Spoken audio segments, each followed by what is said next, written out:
You know, some crimes shock us, and others are just deeply disturbing.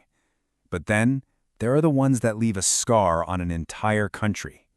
In a quiet Nairobi suburb, on a forgotten patch of land, a truly horrific discovery was made. And what they found wasn't just a murder. It was a crime designed to send a message written in blood. This is that story. And that quote, it really gets to the very heart of the Kumulu murders. This wasn't some robbery gone wrong or just a random act of violence. The brutality, the precision, the way the victims were disposed of, it was all part of a deliberate, terrifying communication. So, our story starts in a place called Guluni in Kumulu. For days, it was just another path. But then, a boda rider noticed this strange, sour smell. He followed it right to the base of a thicket. And there, he found two heavy, tied-up plastic sacks. What was inside would absolutely shock the nation. What the police found, well, it paints a grim, grim picture. Two bodies, not just killed, but systematically taken apart. They were dismembered, burned, and mutilated so badly that they were unrecognizable.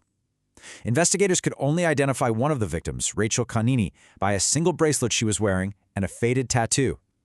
The post-mortem confirmed they died from blunt force trauma, but the killers had also used chemicals, probably acid, to make identification even harder.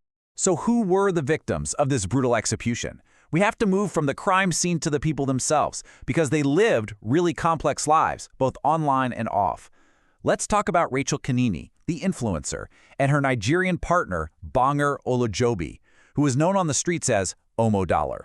I mean, it was like they were living in two totally different worlds. Publicly, Rachel had this perfectly curated soft life on Instagram as Canis. All designer bags and fancy club nights. Omodollar was the charismatic big spender, always throwing cash around like it was nothing. But behind closed doors, Rachel was a really street-smart woman planning to open her own nail spa. And Omodollar, he was paranoid, controlling, and deeply tangled in some very shady deals. And that glamorous lifestyle they were showing off? Yeah, it was starting to crack. In the months leading up to their deaths, their lives were just consumed by this growing sense of fear and paranoia. The filters on social media, they just couldn't hide the darkness that was closing in around them. A source who knew them put it perfectly. All those flashy photos and confident captions were just a front. Behind the scenes, a very different, much more dangerous story was playing out. And the warning signs were all there, flashing bright red. Rachel became super secretive, deactivating her accounts, using a hidden phone.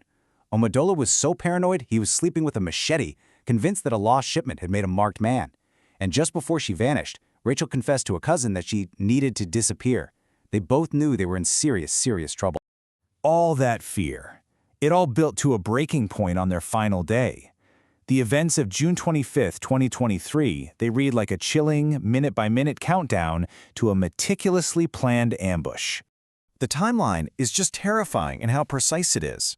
Rachel leaves in the morning. An Uber she called to what she told a friend was a safer place gets canceled just minutes later. By late afternoon, a witness hears a scream, and then, at exactly 6:20 p.m., a digital blackout.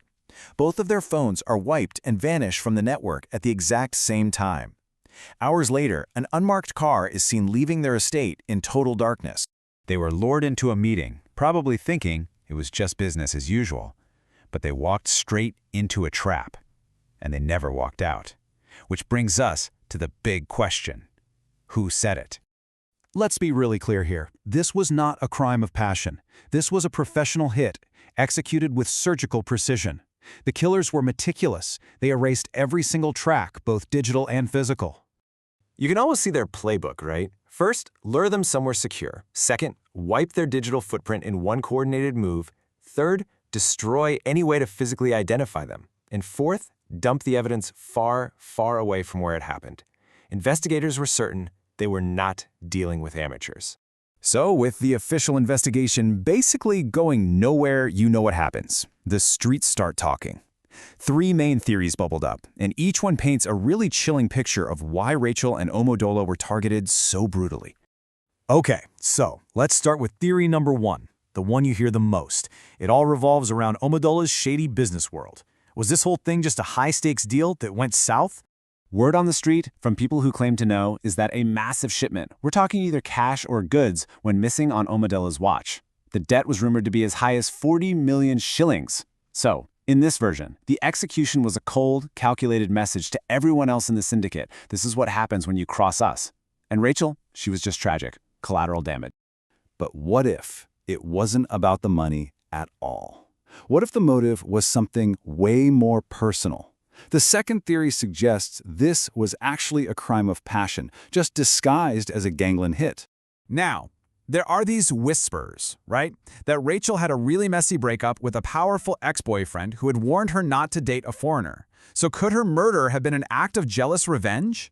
With all the extreme brutality and Omodollar's criminal ties just being used as a sophisticated cover for a personal vendetta? And then there's theory number 3. And honestly, this one might be the most terrifying of all. It points to a betrayal from someone inside their own circle. Could this have been an inside job? Think about it. For a hit to be so efficient, so clean, someone had to have given them up. The canceled Uber, the new meeting spot, that perfectly timed ambush, it all points to a trusted person, a familiar voice on the phone, leading them straight into the slaughter. A fatal betrayal. But after all of this, after the horror, the national outrage, and all these plausible theories, the most important number in this case is this one: 0. That's how many arrests have been made to date. And so, in the end, Rachel and Omodollar were buried. The hashtags and the headlines, they all faded away, and the case just slipped into the cold, silent files of Kenya's unsolved murders, leaving nothing behind but questions and pain. The killers proved they could commit an absolutely unspeakable act and just walk away, shielded by power and fear. Their silence leaves us with one final haunting question.